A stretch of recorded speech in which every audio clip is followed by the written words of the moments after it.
नमस्कार जी। आज हम पढ़ेंगे मॉडर्न हिस्ट्री यानी कि आधुनिक भारत का इतिहास। और आधुनिक भारत के इतिहास में हम पढ़ेंगे यूरोपियों का आगमन। यूरोप के लोग भारत को एक नए रास्ते से किस तरह से खोजते हुए भारत तक पहुंचे, आज इस विषय पर हम चर्चा करेंगे। कई बार हमारे ध्यान में आता है, कई बार हम चर्चा करते हुए सुनते हैं कि भारत की खोज 1498 को वास्को डी गामा पुर्तगाल से चलते हैं, यूरोप से आते हैं और भारत की खोज करते हैं। तो हमारे समक्ष ये प्रश्न खड़ा हो जाता है, क्या भारत 1498 से पहले था या नहीं था। तो इस प्रश्न का उत्तर यह है कि भारत का जो इतना बड़ा भूखंड है, ये 1498 से पहले भी था। और भारत को ऐसा नहीं था कि कहीं गायब हो गया था, उसके बाद आए और भारत को ढूंढा। भारत की खोज का मतलब यह है कि भारत को एक नए रास्ते से यूरोप के लोगों ने खोजा, क्योंकि उनकी ऐसी कुछ आवश्यकताएं थी यूरोप के अंदर जो पूरी भारत बिना भारत आए पूरी नहीं हो सकती थी, इसलिए उन्होंने यूरोप का एक रास्ता खोजा।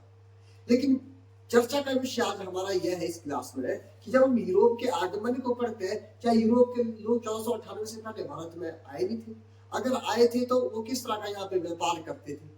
अगर वो यहाँ पर व्यापार करते थे तो ऐसा क्या कारण, ऐसी क्या घटना घटी, ऐसी क्या यूरोप में परिस्थितियां खड़ी हो गई कि जो यूरोप के लोग थे उनको पूरा ये, आप मैप पर देख सकते हैं, अटलांटिक महासागर, दक्षिण अटलांटिक महासागर, अफ्रीका होके, हिंद महासागर होके भारत एक नए रास्ते से आना पड़ा। ऐसी क्या परिस्थितियां और कैसा वहां पे घटनाक्रम चल रहा था, उस विषय पर आज हम चर्चा करेंगे। लेकिन आज चर्चा का विषय यह रहेगा हमारा शुरू में कि 1498 से पहले भारत के यूरोप के साथ कैसे संबंध थे। तो अगर हम उसमें देखेंगे तो सबसे पहले हम शुरू करेंगे प्राचीन काल से। कैसे शुरू करेंगे हम? प्राचीन काल से। प्राचीन काल तो भारत के यूरोप के साथ प्राचीन काल से संबंध थे, व्यापारिक रिश्ते थे। हमारा व्यापार चलता था, भारत का और यूरोप का आपस में व्यापार चलता था। अगर आप देखेंगे तो प्राचीन काल में हमारे को यहाँ पे कैसे अनुमान लगता है कि प्राचीन काल में भारत का व्यापार चलता था। तो प्राचीन काल में आप देखेंगे, एंशिएंट टाइम में आप देखेंगे तो यहाँ पे भारत में जगह पड़ती है गुजरात। तो गुजरात में एक स्थान मिला हमें लोथल, और लोथल में हमारे को एक गोदीवाड़ा मिला। गोदीवाड़ा मतलब बंदरगाह, सी पोर्ट बोलेंगे जिसको। तो हमारे को सी पोर्ट मिला और उस सी पोर्ट पे हमारे को ऐसे साक्ष्य प्राप्त हुए कि जिसे यह अनुमान लगाया जाता है कि भारत के मेसोपोटामिया और मिस्र की सभ्यता के साथ क्या रहे होंगे, व्यापारिक रिश्ते रहे होंगे। कब? प्राचीन काल में। ठीक है, हमने कहा तक आना, 1498 तक आना कि किस तरह से भारत को खोजते हुए यूरोप के लोग भारत आए। तो प्राचीन काल से देखेंगे आप, तो प्राचीन काल में मैंने बताया यह गुजरात में। तो गुजरात में देखेंगे आप, गुजरात में क्या हुआ, गुजरात में लोथल नामक स्थान प्राप्त हुआ। लोथल नामक स्थान प्राप्त हुआ कहां पे? गुजरात में। और यहाँ पे क्या प्राप्त हुआ हमारे को? तो लोथल में हमारे को गोदीवाड़ा मिला। यहाँ क्या मिला? तो गोदीवाड़ा यानी कि बंदरगाह जिसको बोलेंगे, या सी पोर्ट, जहां पे जो समुद्री जहाज आएंगे और जिस स्थान पे रुकेंगे उसको बोलते हैं सी पोर्ट, यानी कि बंदरगाह, यानी कि गोदीवाड़ा। ये गोदीवाड़ा मिला हमारे को कहां पे? लोथल में। किस जगह पे? गुजरात में। तो यहां से हमारे को क्या मिले? साक्ष्य प्राप्त हुए। यहां से हमारे को क्या प्राप्त हुए? तो साक्ष्य प्राप्त हुए। साक्ष्य क्या प्राप्त हुए कि भारत का जो व्यापारिक रिश्ते थे वो किस किस सभ्यता के साथ थे। तो आप देखेंगे भारत की जो साक्ष्य मिले कि भारत के व्यापारिक संबंध किस किस के साथ थे, तो आप देखेंगे कि हमारे जो संबंध थे वो मेसोपोटामिया,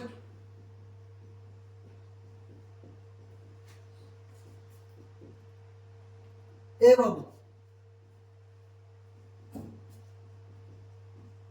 मिस्र की सभ्यता के साथ। यानी कि जो साक्ष्य प्राप्त हुए उसे यह अनुमान लगा कि जो मेसोपोटामिया की सभ्यता थी और जो मिस्र की सभ्यता थी, इन सभ्यताओं के साथ हमारे क्या थे? व्यापारिक रिश्ते थे। मिस्र की सभ्यता के साथ क्या थे? व्यापारिक रिश्ते। व्यापारिक रिश्ते थे किस किस के साथ? मेसोपोटामिया और मिस्र की सभ्यता के साथ हमारे क्या थे? व्यापारिक रिश्ते थे। तो ये तो बात होती है प्राचीन काल की। अब प्राचीन काल के बाद समय आता है मध्यकाल। ये मध्यकाल में भी क्या हमारे यूरोप के लोगों के साथ व्यापारिक रिश्ते थे या नहीं थे?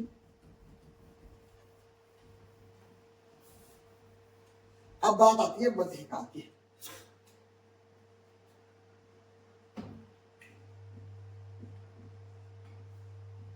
अब बात आती है मध्यकाल की। आप अगर मध्यकाल में देखेंगे तो मध्यकाल में भारत के जो यूरोप के लोगों के साथ जो व्यापारिक रिश्ते थे वो दो तरह से हम व्यापार वहां पे करते थे। एक जो हमारे पास रास्ता था, एक रास्ते को बोलते हैं स्थल मार्ग,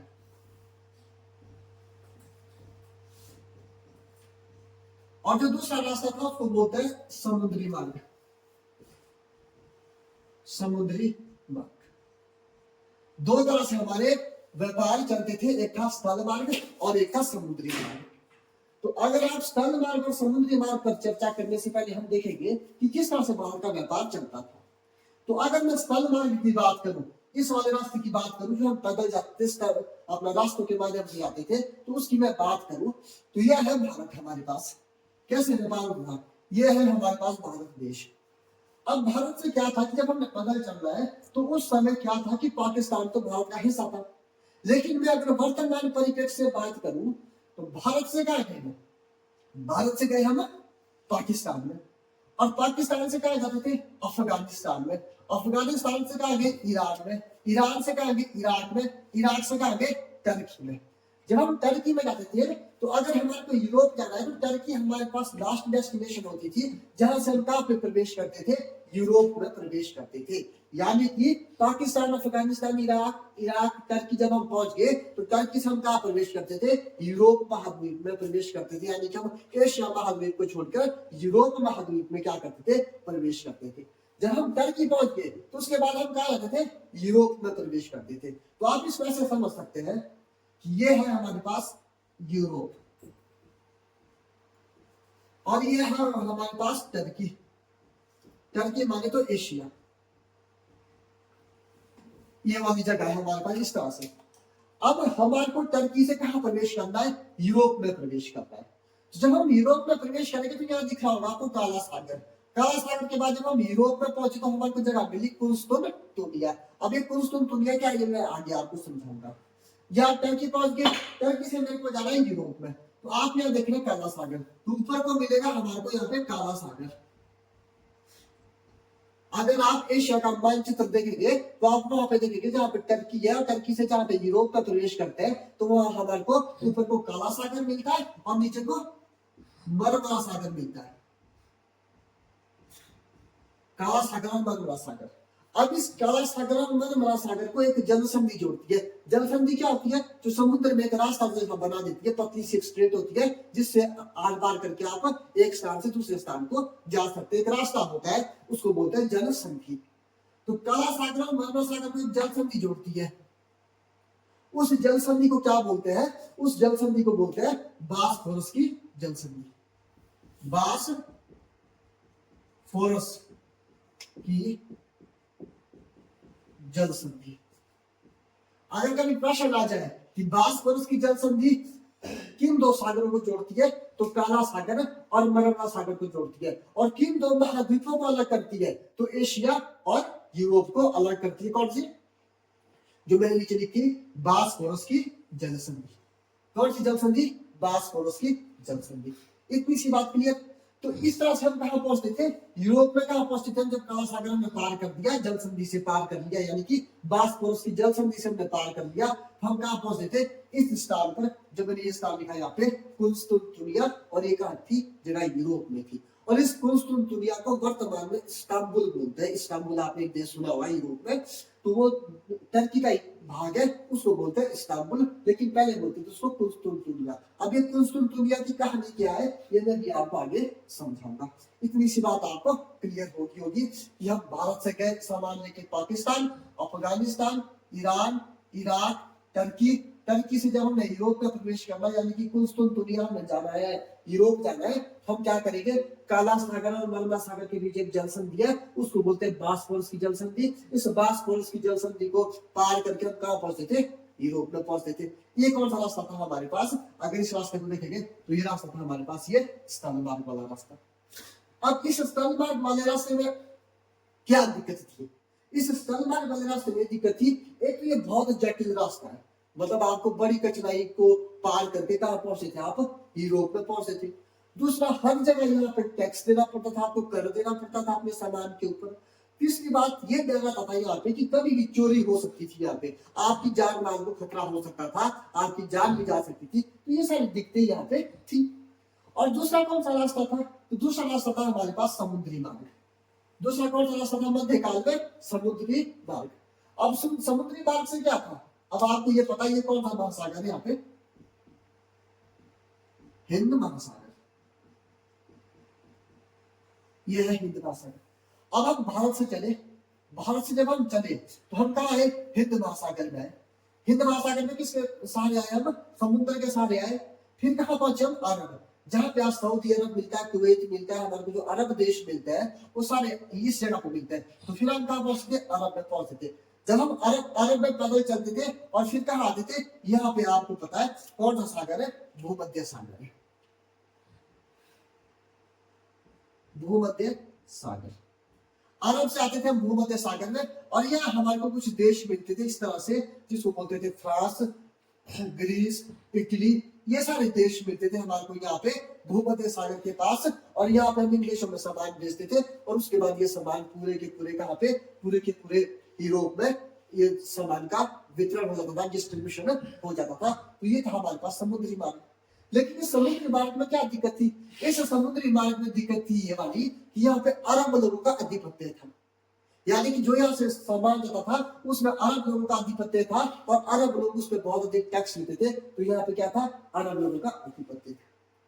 लेकिन ऊपर वाला रास्ता जटिल था, नीचे वाले रास्ते में अरब लोगों का अधिपत्य था, यानी कि स्थल मार्ग में किसका क्या था? ये जटिल रास्ता था। समुद्री मार्ग में क्या था? इसमें बहुत अधिक अरब लोगों का अधिपत्य था। लेकिन इसके बावजूद भी हमारा व्यापार चल रहा था। किसके साथ? यूरोप वासियों के साथ। तो फिर ऐसी क्या घटना घटी यूरोप के अंदर कि यूरोप के लोगों को एक नए रास्ते की खोज करनी पड़ी। और वो रास्ता क्या था? यूरोप से चले, अटलांटिक महासागर पार किया, ये अफ्रीका का केप ऑफ गुड होप पार करके, हिंद महासागर को पार करके कहाँ पहुंचे? भारत पहुंचे। ऐसी क्या घटना घटी जब क्या चल रहा था? व्यापार चल रहा था। कौन सा? स्थल मार्ग और समुद्री मार्ग से जब व्यापार चल रहा था, क्या घटना घटी? इस बात पे हमने चर्चा करनी है। अब इस घटना से पहले कि भाई यूरोप में क्या घटना घटी, तो अब इस बात पर हम क्या करेंगे? चर्चा करेंगे। तो एक डेट है, और इतिहास में वो डेट बहुत महत्वपूर्ण डेट है। उस डेट को बोलते हैं, वो डेट है 1498 की। वो डेट कौन सी है? 1498 की, सॉरी 1453 की। 1453 की एक डेट है, और वो कैसी है? बहुत महत्वपूर्ण डेट है हमारे लिए 1453 की। इतिहास में कुछ ऐसी डेट है जो बहुत महत्वपूर्ण होती है। कई बार हम देखते हैं कि जब हमारा जन्म हुआ था वो डेट भी हमारे लिए बहुत महत्वपूर्ण है। बड़े परिप्रेक्ष्य में बात करूं तो जब भारत आजाद हुआ 15 अगस्त 1947 को, तो वो डेट भी हमारे लिए बहुत महत्वपूर्ण है। जिस दिन हमारा संविधान लागू हुआ 26 जनवरी 1950 को, और भारत गणतंत्र हुआ, रिपब्लिक हुआ, तो वो डेट भी हमारे लिए बहुत महत्वपूर्ण है। वैसे ही इतिहास में कुछ ऐसी महत्वपूर्ण डेट होती है जो आने वाले समय में देश की जो दिशा और दशा है वो बिल्कुल अलग कर देती है, किसी स्थान की दिशा और दशा तय कर देती है। ऐसी कुछ डेट इतिहास में बड़ी महत्वपूर्ण होती है, और वैसी ये डेट है 1453 की। 1453 तक अभी हमने आना है, लेकिन उससे पहले का घटनाक्रम मैं आपको समझाता हूँ। तब 1453 को आप तब समझेंगे जब हम उससे पहले का घटनाक्रम समझेंगे। वो घटनाक्रम क्या था? ये यूरोप है। यूरोप के पूर्वी दिशा में, यानी जो यूरोप का पूर्वी हिस्सा है जो एशिया से टच करता है, यहाँ पे एक जगह पर इटली है, ग्रीस है, यहाँ पे एक बहुत बड़ा साम्राज्य हुआ, बहुत समृद्ध साम्राज्य हुआ। उस साम्राज्य को बोलते हैं रोम साम्राज्य। अब ये डेट मिटा देता हूँ मैं यहाँ से। अब यहाँ पे 1453 तक आना है, क्या घटना घटी 1453 में, तो उसको समझने से पहले हमारे को रोम साम्राज्य को समझना पड़ेगा। तो एक रोम साम्राज्य था यूरोप के पूर्वी दिशा में, एशिया को टच करता था। उसी तरफ एक साम्राज्य था, उसको बोलते थे रोम साम्राज्य।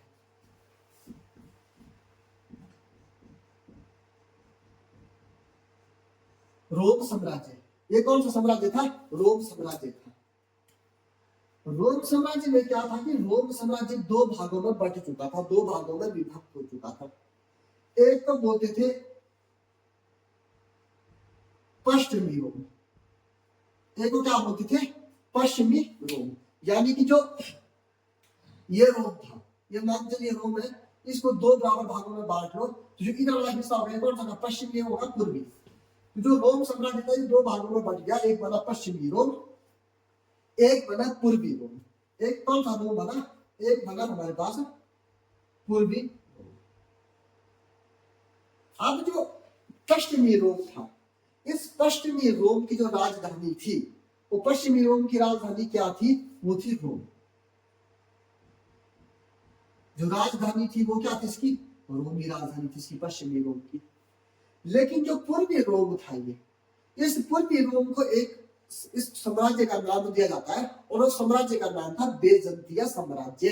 बेजंतिया साम्राज्य, तो जो पूर्वी रोम था इसको और नाम से जाना जाता है, उसको बोलते हैं बेजंतिया।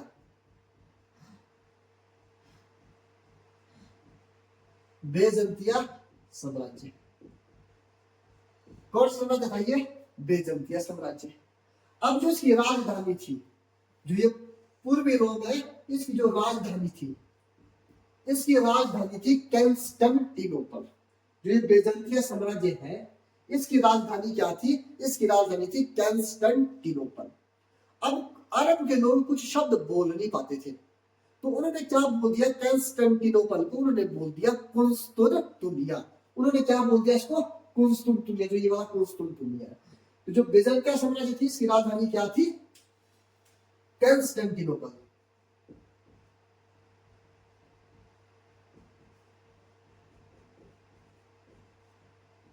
इसकी राजधानी क्या थी, कंस्टेंटिनोपल।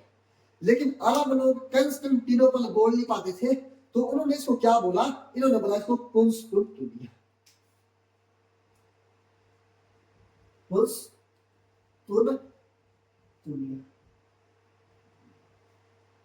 क्या नाम बोला उन्होंने इसको, कुंस्तुनतुनिया। तो जो बेजंतिया साम्राज्य की राजधानी कंस्टेंटिनोपल थी, ये अरब लोगों के बार बार बोलने से, कुंस्तुनतुनिया बोलने से, ये भविष्य में कुंस्तुनतुनिया नाम से बहुत इतिहास में प्रसिद्ध होती है। तो ये है रोम की कहानी। अब घटना क्या घटी, वो घटना घट रही थी कहां पे, टर्की में। टर्की देश है, यहाँ पे घटना घट रही थी। क्या घटना घट रही थी, टर्की में एक यहाँ पे साम्राज्य हुआ। पहले तो वो बहुत छोटा साम्राज्य था, उस साम्राज्य को बोलते हैं उस्मानिया। उस्मानिया साम्राज्य। ये जो उस्मानिया साम्राज्य है, ये क्या था, टर्की में पनप रहा था। और जो ये रोम साम्राज्य था, जो दो भागों में बढ़ चुका था, एक था बेजंतिया साम्राज्य, जिसकी राजधानी थी कुंस्तुनतुनिया या कंस्टेंटिनोपल, ये वाली। इसी के साथ एशिया लगता है, और एशिया में एक देश था टर्की, और टर्की में एक साम्राज्य पनप रहा था, उसको बोलते हैं उस्मानिया साम्राज्य। इतनी सी बात क्लियर। अब ये उस्मानिया साम्राज्य पहले तो बहुत छोटा साम्राज्य था, लेकिन धीरे धीरे इसने क्या किया, इन अरब देशों को, जो ये देश है ये, इन अरब देशों को क्या कर दिया इसने, जीतना शुरू कर दिया, और आकार क्षेत्रफल में क्या हो गया, बहुत बड़ा साम्राज्य हो गया, और एक शक्तिशाली साम्राज्य हो गया। कौन सा, उस्मानिया साम्राज्य। अब घटनाक्रम क्या हुआ, वही जो मैंने बोला ना, क्योंकि इतिहास में कुछ ऐसी डेट होती है, वो थी 1453 की। तो 1453 में क्या हुआ, अब हम 1453 में आते हैं। 1453 में क्या घटना घटी, वो घटना ये घटी कि इस उस्मानिया साम्राज्य ने इस बेजंतिया साम्राज्य को, ये जो साम्राज्य है बेजंतिया साम्राज्य को, उस्मानिया साम्राज्य ने 1453 में बेजंतिया साम्राज्य को क्या कर दिया, धमकी दे दी, चेतावनी दे दी कि हम आपके साथ क्या करना चाहते हैं, युद्ध करना चाहते हैं। और यही घटनाक्रम 1453 में ऐसा बना कि इस बेजंतिया साम्राज्य की और उस्मानिया साम्राज्य की 1453 में क्या होती है, लड़ाई होती है, एक भयंकर युद्ध होता है, और इसका परिणाम यह निकला कि ये जो बेजंतिया साम्राज्य था उस्मानिया साम्राज्य से हार गया, और ये जो बेजंतिया साम्राज्य था, जो ये कुंस्तुनतुनिया जिसकी कैपिटल थी, ये पूरी तरह से किससे हार गया, उस्मानिया साम्राज्य से पूरी तरह से हार गया। क्या, बेजंतिया साम्राज्य, जिसकी राजधानी थी कंस्टेंटिनोपल, और जिसको अरब लोग बोलते थे कुंस्तुनतुनिया। और ये जो कुंस्तुनतुनिया था, ये ईसाइयों का यूरोप के लोगों का एक धार्मिक एवं सांस्कृतिक केंद्र भी था। और इस उस्मानिया साम्राज्य ने 1353 को बेजंतिया साम्राज्य पर क्या कर दिया, पूरी तरह से आक्रमण कर दिया, पूरी तरह से क्या कर दिया, इसको छिन्न भिन्न कर दिया। और बेजंतिया साम्राज्य, जो बेजंतिया साम्राज्य पहले ईसाइयों का था, यूरोप वासियों का था, इसके ऊपर किसका कब्जा हो गया, इसके ऊपर टर्की का कब्जा हो गया। और बेजंतिया साम्राज्य के ऊपर किसका आधिपत्य हो गया, अब उस्मानिया साम्राज्य का आधिपत्य हो गया। यानी कि जो टर्की के मुसलमान थे उनका आधिपत्य हो गया कहां पे, कुस्तुनतुनिया पर, यानी कि बेजंतिया साम्राज्य पर। अब इसका परिणाम क्या निकला, इसका परिणाम यह निकला कि जब इस कुस्तुनतुनिया पर बेजंतिया साम्राज्य का आक्रमण खत्म हो गया, आधिपत्य खत्म हो गया और उस्मानियों का आधिपत्य और आक्रमण शुरू हो गया, तो क्या होगा कि जो यूरोप के लोग इस रास्ते से, यानी कि स्थल मार्ग वाले रास्ते से, Pakistan, Afghanistan, Iran, Iraq, Turkey होके जो स्थल मार्गों के व्यापार करते थे, ये व्यापार पूरी तरह क्या हो गया, ये पूरी तरह बंद हो गया। कैसे हो गया, क्योंकि जो कुस्तुनतुनिया, इसमें किसका आधिपत्य हो गया, उस्मानियों का। अब उस्मानियों ने क्या कर दिया कि जो भाई यूरोप की तरफ जो व्यापार होता स्थल मार्ग से, इसको हम क्या कर देंगे, बंद कर देंगे। अगर चल भी रहा था व्यापार, थोड़ा बहुत चल भी रहा था, तो जो ये उस्मानिया साम्राज्य थे, इन्होंने क्या कर दिया, बहुत अधिक टैक्स लगाना शुरू कर दिया, कर लगाना शुरू कर दिया। अपने करारोपण के कारण इन्होंने क्या कर दिया कि बहुत अधिक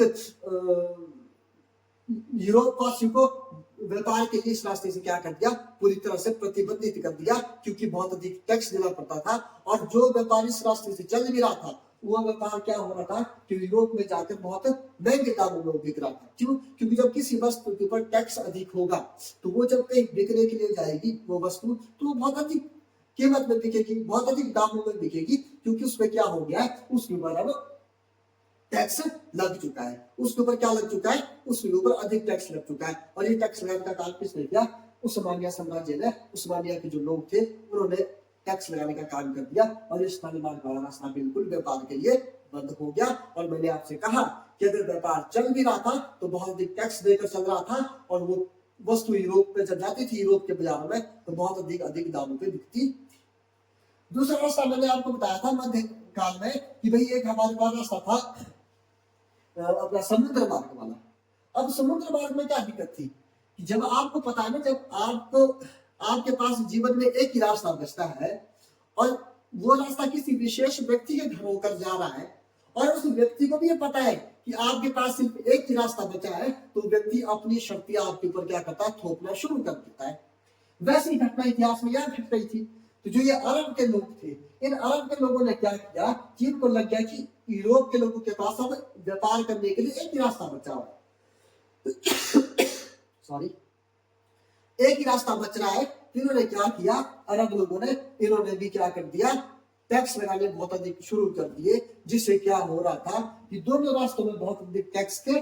और जो व्यापार चल रहा था वो यूरोप के शहरों में जब वस्तु पहुंचती थी, बाजारों में पहुंचती थी, तो उसकी कीमतों में और उसके दामों में क्या थी, वृद्धि देखने को मिलती थी। और यूरोप के लोग उन सामानों को लेने में सक्षम नहीं थे। और यही कारण हुआ कि जो यूरोप के लोग थे उन्होंने एक नए रास्ते की खोज की, और वो यूरोप से कहां चले, अटलांटिक महासागर पार करते हुए, अपना अफ्रीका के तट को पार करते हुए, हिंद महासागर को पार करते हुए भारत तक जा पहुंचे। ये एक कारण बना कि भारत को एक नए रास्ते से खोजना पड़ा, किसको, यूरोप वासियों को। लेकिन हम विषय ये आया चर्चा का कि भाई ऐसा भारत के पास क्या था, कुछ तो रहा होगा भारत के पास जिसके लिए यूरोप के लोग, उस समय तो मानचित्र भी था, मैप भी था, फिर भी एक नए रास्ते की खोज की और कहां तक पहुंचे, भारत तक पहुंचे। तो अपनी जान को जोखिम में डालकर एक नए रास्ते की खोज की। तो ऐसी भारत के पास कुछ तो विशेष रहा होगा। ऐसे हम भारत को सोने की चिड़िया थोड़ी ना कहते हैं, कुछ तो भारत के पास रहा होगा, या एशिया के देशों के पास कुछ तो ऐसा था जिसके लिए यूरोप के लोग बिल्कुल लालायित थे, भारत आना चाहते थे एक नए मार्ग से, नए रास्ते से। तो ऐसा भारत के पास क्या था, अब उस विषय पर हम चर्चा करते हैं।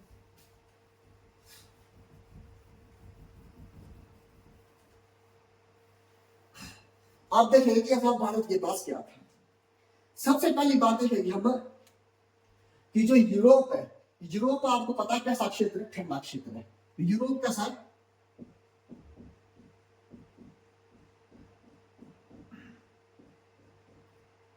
यूरोप कैसा है, ठंडा क्षेत्र है। जो यूरोप महाद्वीप है वो बहुत ठंडा है। अब वहां के लोग क्या करते हैं, अपने शरीर को गर्म करने के लिए वो किसका प्रयोग करते हैं, मांस का प्रयोग करते हैं। अगर आपने मांस का प्रयोग अपने शरीर को गर्म करने के लिए रखना है तो मांस का लंबे समय तक आपके पास बिल्कुल सुरक्षित रहना जरूरी है। अब मांस को आप कैसे सुरक्षित रखेंगे, तो उसके लिए उस समय फ्रीजर तो थे नहीं कि कहीं फ्रीजर आदि में रख दिया और मांस आपका सुरक्षित रह गया। तो उसके लिए आवश्यकता होती थी, जो उसके लिए जो आवश्यकता पड़ती थी वो पड़ती थी प्राकृतिक तरीके से उसको सुरक्षित करना था। अब अगर प्राकृतिक तरीके से उसको सुरक्षित करना है तो आपको किसकी आवश्यकता पड़ेगी, मसालों की आवश्यकता पड़ेगी।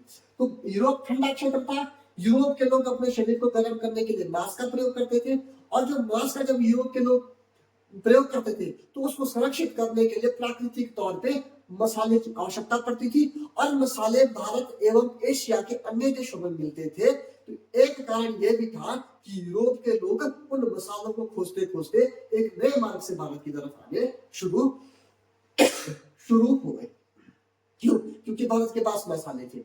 और मैंने आपको बताया कि ऐसा नहीं था कि मसाले जा नहीं रहे थे यूरोप के बाजारों में, जा रहे थे दोनों रास्तों से, स्थान मार्ग और समुद्री मार्ग दोनों से जा रहे थे। लेकिन समस्या ये थी कि इसके ऊपर बहुत अधिक टैक्स था, और ये यूरोप के जब बाजारों में जाते थे बिकने के लिए तो बहुत अधिक दामों पर बिकते थे, जिस कारण से वहां के जो लोग थे वो इसको लेने में सक्षम नहीं थे। और जब सक्षम नहीं थे तो क्या हुआ कि उन्होंने एक नए रास्ते और एक नए मार्ग की खोज करनी शुरू कर दी। क्यों, क्योंकि वो एक ठंडा क्षेत्र था। एक कारण तो ये बना भारत को खोजने का। अगर दूसरे कारण पे हम जाए, पहला कारण तो यह है, दूसरे कारण पे अगर हम जाए तो दूसरा कारण क्या था कि यूरोप के अंदर एक धार्मिक पुनर्जागरण हुआ। पुनर्जागरण का मतलब क्या होता है कि जो लोग पहले सो गए थे उसके बाद पुनः वो जागे और एक क्रांति सी उनके देश में, उनके महाद्वीप में आ गई। उसको क्या बोलते हैं, पुनर्जागरण। तो यूरोप में और क्या करना था, उसको बोलते हैं धार्मिक पुनर्जागरण। दूसरा क्या हो रहा था यूरोप में, दूसरा यूरोप में होता धार्मिक पुनर्जागरण। मैंने आपको बताया पुनर्जागरण का मतलब कि जो लोग पहले जागे हुए थे एक बार सो गए, सोने के बाद फिर पुनः दोबारा जागे, उसको क्या बोला, पुनर्जागरण। यानी कि उनके मस्तिष्क में, उनके विवेक में एक नई बुद्धि ने जन्म लिया, नए विवेक ने जन्म लिया, तो उसको क्या बोलते हैं, पुनर्जागरण। तो यूरोप में क्या हुआ कि यूरोप में पहले लोग ना, यूरोप का जो समाज था वो कैसा था, वो मानव केंद्रित था। तो जो यूरोप का जो समाज था वो कैसे था, पहले उसको आप समझेंगे, पहले मानव केंद्रित, मानव केंद्रित। यूरोप का समाज कैसा था, मानव केंद्रित। मानव केंद्रित से क्या मतलब है, इससे यह अभिप्राय है कि जो यूरोप के लोग थे वह, उनका मानना था कि जो भी कार्य हो रहे हैं हमारे देश में, हमारे देशों में जो भी कार्य होता है उसको करता कौन है, उसको मानव करता है। लेकिन धीरे धीरे क्या हुआ वहां पे, धीरे धीरे वहां पे जो धार्मिक जो गुरु थे उनका बोलबाला बहुत अधिक बढ़ा, और उन्होंने ये सिद्ध कर दिया कि भाई मानव कुछ नहीं करता, जो भी करता है वो कौन करता है, ईश्वर करता है, यानी कि भगवान करता है, व्यक्ति के हाथ में कुछ भी नहीं है। ऐसा क्या हुआ वहां पे, यूरोप के अंदर एक इस तरह का प्रश्न शुरू हो गया कि भाई मानव कुछ नहीं करता, कौन करता है, ईश्वर करता है। तो कौन करेगा, ईश्वर। यानी कि कौन करता है, ईश्वर करता है। अब क्या घटनाक्रम हुआ कि जो पहले मानव कर रहा था तो मानव ने सोचा कि भाई जब मानव कुछ कर ही नहीं सकता, ईश्वर सब कर रहा है, तो हमने क्यों करना है, तो क्योंकि अब सारा का सारा कौन करेगा, ईश्वर करेगा। इससे क्या हुआ, इससे ये घटनाक्रम हुआ कि जो यूरोप के लोग थे उन्होंने काम करना बंद कर दिया, यानी कि पूरी तरह से क्या हो गए, निष्क्रिय हो गए, कि हम कोई काम नहीं करेंगे, क्योंकि जिस काम का हमारे को क्रेडिट मिलता ही नहीं है, जिस काम का क्रेडिट किसको जा रहा है, ईश्वर को जा रहा है, वो काम जब हम करते ही है तो हम उसका क्रेडिट हमारे को मिलता नहीं है, जो कर रहा है वो ईश्वर करेगा, हमने अब कुछ नहीं करना है। तो इससे क्या होगा, यूरोप का पूरा समाज कैसा हो गया, बिल्कुल निष्क्रिय होगा, काम करना बंद कर दिया। इतनी सी बात ये होगी। लेकिन क्या घटनाक्रम हुआ, वो 1453 वाला घटनाक्रम हुआ कि 1453 में क्या हुआ कि जो ये कुस्तुनतुनिया थी, जो मैंने आपको पहले भी बोला, ये ईसाई लोगों की, यूरोप के लोगों का एक धार्मिक और सांस्कृतिक केंद्र भी था। अब यहाँ पे क्या हुआ कि यहाँ पे ये हुआ कि अब उस्मानी साम्राज्य का आधिपत्य हो गया। जब उस्मानियों का आधिपत्य यहाँ पे हुआ तो उस्मानी लोगों ने क्या किया, वहां के जो धर्म गुरु थे उनको मारना पीटना शुरू कर दिया, उनको शोषित करना शुरू कर दिया, उनका शोषण शुरू हो गया। तो इससे क्या, इसे ये हुआ कि जो वहां पे पढ़े लिखे लोग थे दुनिया में, जो यहाँ पे पढ़े लिखे लोग थे, बुद्धिजीवी लोग थे, इन्होंने क्या कर दिया, जो इनके पास साहित्य था, जो इनके पास अपनी धार्मिक पुस्तकें थी, उसको लेकर ये लोग भाग गए। क्योंकि पढ़ा लिखा व्यक्ति सबसे पहले क्या काम करता है, दिमाग से काम करता है, और वो सबसे पहले क्या करता है, भागने का प्रयास करता है। क्योंकि अगर वो खुद जिंदा बच गया, जीवित बच गया, तो भविष्य में कुछ ना कुछ और कर ही सकता है। तो वहां के जो धर्म गुरु थे, पढ़े लिखे लोग थे, उन्होंने यही काम किया कि वो क्या, कि वो कुस्तुनतुनिया से अपना धार्मिक साहित्य और धार्मिक पुस्तकें लेकर भागे। इतनी सी बात हुई। जब वो भागे तो क्या रहे, तो इधर जो इटली से देश है, ग्रीस जैसे देश है, यहाँ पे क्या कर दिया उन्होंने, यानी कि पश्चिमी यूरोप में क्या कर दी उन्होंने, शरण लेनी शुरू कर दी, यहाँ पे रुकना शुरू कर दिया। जब वो यहाँ पे रुके, उन्होंने अपने साहित्य को पढ़ा, पढ़ने के बाद उसको क्या किया, प्रिंटिंग प्रेस के माध्यम से उसको छापा और पूरे यूरोप के बाजारों में बांटा। तो उससे क्या हुआ कि यूरोप के लोगों ने अपना साहित्य पढ़ा, अपने कार्यों को पढ़ा, अपनी धार्मिक पुस्तकों को पढ़ा। उससे क्या हुआ कि उनके अंदर एक वैज्ञानिक सोच और तार्किक सोच उत्पन्न होगी। कैसी वैज्ञानिक सोच और तार्किक सोच उत्पन्न होगी, उन्होंने सोचना शुरू कर दिया, उन्होंने प्रश्न करने शुरू कर दिए, किसे, समाज से प्रश्न करने शुरू कर दिए। तो इससे क्या हुआ, उनकी वैज्ञानिक सोच और तार्किक सोच बढ़ी। जब उनकी वैज्ञानिक और तार्किक सोच बढ़ी तो उन्हें लगा कि भाई ईश्वर कुछ नहीं करता है, जो भी करता है मानव करता है। तो जो समाज पहले मानव केंद्रित से ईश्वर केंद्रित हो गया था, यूरोप के अंदर धार्मिक पुनर्जागरण के आने से, वहां के लोगों में वैज्ञानिक और तार्किक सोच आने से क्या हुआ कि वो ईश्वर केंद्रित समाज कैसा होगा, पुनः मानव केंद्रित हो गया। जब जो भी करेगा मानव करेगा। तो ये क्या घटना का हुआ, धार्मिक पुनर्जागरण का हुआ। तो इससे क्या हुआ, जब वैज्ञानिक सोच उत्पन्न हुई तो उन्होंने क्या करना शुरू कर दिया, जनयान बनाने शुरू कर दिए, नई नई पोते बनाने शुरू कर दी, नए नए आविष्कार करने शुरू कर दिए। और उन चीजों से क्या हुआ, उन चीजों का परिणाम ये निकला कि भारत को खोजने में यूरोप के लोग क्या हुए, सफल हुए। अब इसमें भी कुछ देश थे, इसमें देश कौन से थे, यूरोप में एक देश पता है आपको पता, स्पेन, और इसके ठीक सॉरी पुर्तगाल, इसके ठीक पीछे एक देश पड़ता है बड़ा सा, उसको बोलते हैं हम पुर्तगाल। स्पेन सॉरी पुर्तगाल छोटा देश है ये, और इसके पीछे जो स्पेन देश है ये बहुत बड़ा है। तो पुर्तगाल छोटा है, स्पेन छोटा है, बड़ा है। अब जो ये स्पेन देश है, जो स्पेन है, तो स्पेन और पुर्तगाल क्या थे कि इन आविष्कारों में बहुत आगे थे।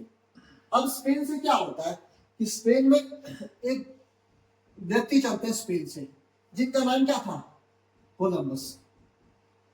जब नए नए आविष्कार हुए और उन नए नए आविष्कारों में पुर्तगाल और स्पेन, पुर्तगाल और स्पेन क्या थे, बहुत आगे थे। क्यों, क्योंकि जो यहाँ के शासक थे वो क्या करते थे, वहां की जनता को प्रोत्साहन करते थे कि आप नए नए आविष्कार कीजिए। तो स्पेन से क्या हुआ कि स्पेन से एक व्यक्ति चले यहां से, उनका नाम था कोलंबस। तो कोलंबस ने क्या किया, उन्होंने भारत आना था, अटलांटिक महासागर को पार करना था और अपना अफ्रीका महाद्वीप को पार करते हुए हिंद महासागर को पार करते हुए भारत आना था। लेकिन ये रास्ता भटके, रास्ता भूल के, क्योंकि मैंने आपको बोला कि उस समय मानचित्र होते नहीं थे। जब मानचित्र नहीं थे तो उन्होंने क्या किया, ये स्पेन से चले, उन्होंने आना नीचे को था, लेकिन ये कहाँ चले गए, ये इस रास्ते कहाँ चले गए, अमेरिका चले गए। तो कोलंबस आगे ये अमेरिका पहुंच गए। जब ये अमेरिका पहुंचे कोलंबस, इन्होंने किस चीज की खोज की, अमेरिका की खोज की। और आपको पता है यूरोप के लोगों ने अमेरिका को भी क्या बनाया, अपना उपनिवेश बनाया, इसके ऊपर आक्रमण किया, इसको भी गुलाम बनाया। और आपको पता 1776 में अमेरिका यूरोप के लोगों से क्या होता है, आजाद होता है। तो कोलंबस इस तरह से किसकी खोज कर दी, अमेरिका की खोज कर दी। अब इसके बाद क्या होता है कि ये पुर्तगाल देश कुछ कदम उठाता है। तो पुर्तगाल जब कदम उठाता तो पुर्तगाल में एक व्यक्ति हुए, पुर्तगाल के एक शासक हुए, उनको बोलते थे प्रिंस हेनरी। क्या बोलते थे उनको, प्रिंस हेनरी, प्रिंस हेनरी। अब जो ये प्रिंस हेनरी थे, ये प्रिंस हेनरी को एक उपाधि दी गई थी दार नेविगेटर की। किसकी उपाधि थी, दी दार नेविगेटर। नेविगेटर क्या होता है, नेविगेटर होता है वो जो समुद्र में नौकायान को लेके आता जाता रहता है, उसको बड़ा शौक होता है समुद्र में यात्रा करने का, उसको बोलते हैं नेविगेटर। तो ये किसको बोलते हैं? प्रिंस हेनरी को। इस प्रिंस हेनरी ने क्या किया, ये पुर्तगाल से चलता था और ये अफ्रीका के पश्चिमी तट तक आता था इस तरह से। तो इसमें क्या था, प्रिंस हेनरी ने क्या किया, अफ्रीका के पश्चिमी तट का मैप तैयार किया।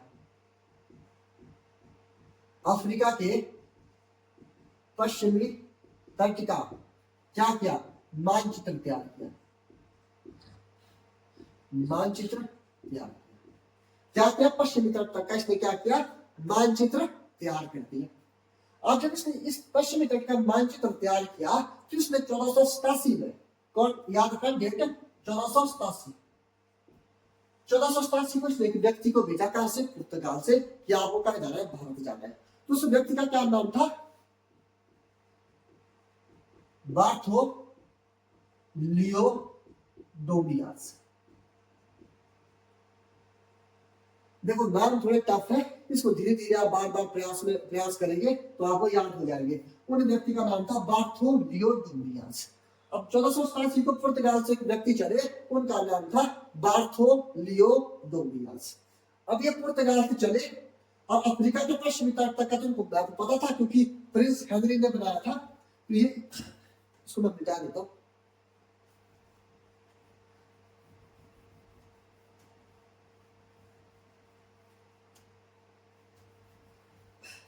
इन्होंने क्या किया, ये बार्थोलियो डोमियास आए इस तरह से, और ये कहां पहुंचे, साउथ अफ्रीका तक पहुंचे, यानी कि अफ्रीका के इस जगह को बोलते हैं केप ऑफ गुड होप।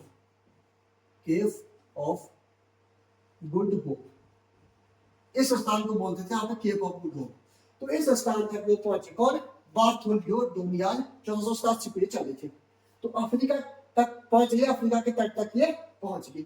लेकिन जब इन्होंने आगे देखा, बिल्कुल हिंद महासागर आगे, तो ये डर गए कि इस रास्ते से मैं कैसे जाऊंगा। तो ये बार्थोलियो डोमियास क्या हो गए, इस रास्ते से यहाँ से वापस चले गए और ये पुनः कहां पहुंच गए, पुर्तगाल पहुंच गए। लेकिन प्रश्न क्या आएगा पेपर में कि भाई अफ्रीका के पश्चिमी तट तक पहुंचने वाला पहला व्यक्ति कौन था, तो उनका नाम है बार्थोलियो डोमियास। तो बार्थोलियो डोमियास पहुंचे थे। अब 1487 के बाद चलो आप 10 साल आगे, 1497 में। तो 1497 को क्या होता है कि 1497 को पुर्तगाल से फिर एक व्यक्ति चलता है। कब, 1497 को। इस व्यक्ति का नाम था वास्को डी गामा। इस व्यक्ति का क्या नाम था, वास्को डी गामा। तो वास्को डी गामा को जिम्मेदारी दी गई कि भैया आपको क्या करना है, आपको भारत जाना है। क्यों, क्योंकि अन्य यूरोप वासियों की अपेक्षा, अन्य यूरोप वासियों की अपेक्षा क्या था, पुर्तगाल के पास भारत आने की अधिक जानकारी थी। वो कैसे, क्योंकि यहाँ पे बार्थोलियो डोमियास पहले आ चुके थे, तो यहाँ तक का सब पता लग गया था। तो अन्य यूरोप वासियों की अपेक्षा पुर्तगाल को भारत आने का रास्ते की अधिक जानकारी थी। तो पुर्तगाल को बोला गया कि पुर्तगाल से वास्को डी गामा को बोला गया कि अब आपको क्या करना है, भारत जाना है। तो ये वास्को डी गामा यहाँ तक पहुंचा। तो उसके बाद क्या हुआ कि जब ये केप ऑफ गुड होप तक वास्को डी गामा पहुंचा, तो इसने हिंद महासागर देखा। तो ये भी जान गया पहले तो, लेकिन इसमें एक व्यक्ति मिला, वो था अरब व्यापारी। अरब व्यापारी था, उसका नाम था अब्दुल मदीन। क्या नाम था, अब्दुल मदीन।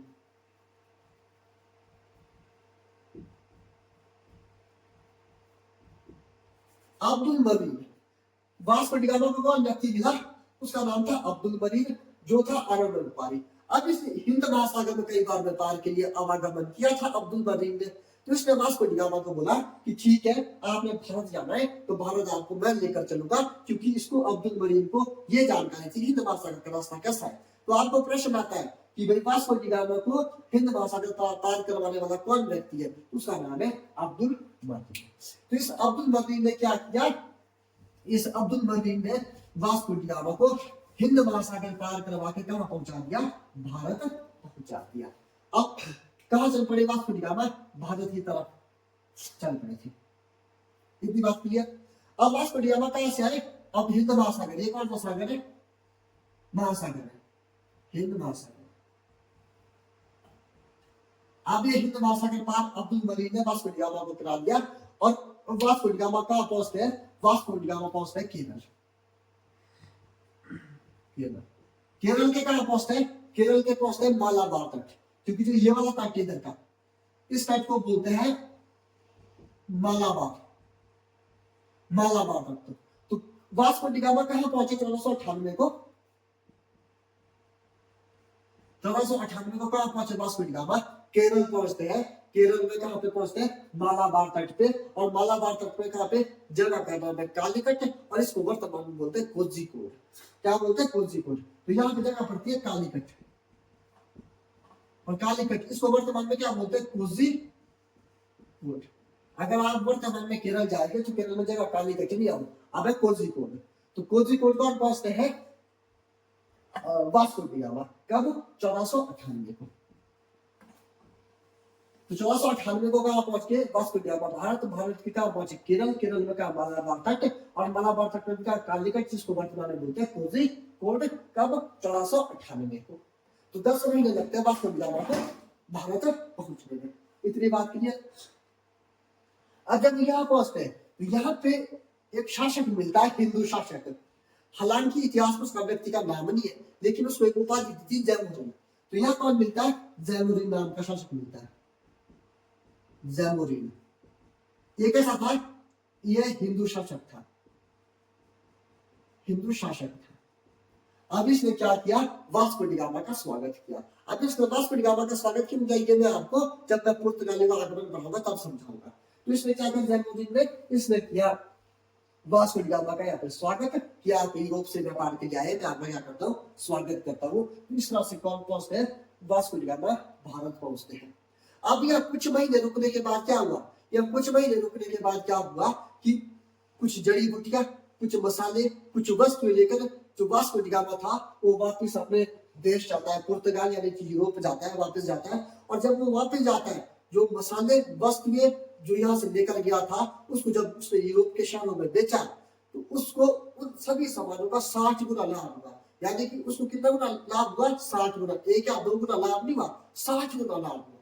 और यही घटना थी कि जिस घटना ने क्या किया, कि जिस घटना ने यूरोप के पूरे बाजार में क्या मचा दिया? हड़कंप मचा दिया। कि भाई एक व्यक्ति गया और जब उसने सामान भारत यूरोप में बेचा तो उसको कितना लाभ हुआ? 60 गुना लाभ हुआ उन सामान का। तो यूरोप के पूरे शहर में ये चर्चा चली, पूरे देशों में यूरोप में ये चर्चा चली, और जिसके कारण से यूरोप के लोग भारत को खोजने के लिए क्या हुए? लालायित हुए। और इसी एक व्यापार की घटना ने क्या कर दिया? भारत को सामाजिक, आर्थिक, राजनीतिक, सांस्कृतिक तौर पे क्या कर दिया? गुलाम बना दिया। और आपको पता है जो ब्रिटिशर थे, जो अंग्रेज थे, उन्होंने हमारे को 200 सालों तक गुलाम बनाया। तो ये एक व्यापार की घटना ने पूरे के पूरे देश को कैसे गुलाम बनाया, ये उनके आने का क्रम था। धीरे धीरे हम आगे बढ़ेंगे। पुर्तगालियों का आगमन, डचों का आगमन, फ्रेंच आए, अंग्रेज आए, तो इन्होंने कैसे भारत में आगे अपनी राजनीतिक सत्ता को मजबूत किया। ब्रिटिशर तो आपको पता 200 वर्ष तक भारत में रहे, अपनी राजनीतिक प्रभुता उन्होंने कायम किया। कैसे कैसे किया, इस पर हम आगे धीरे धीरे चर्चा करेंगे। आज के लिए इतना ही। धन्यवाद। Thank you.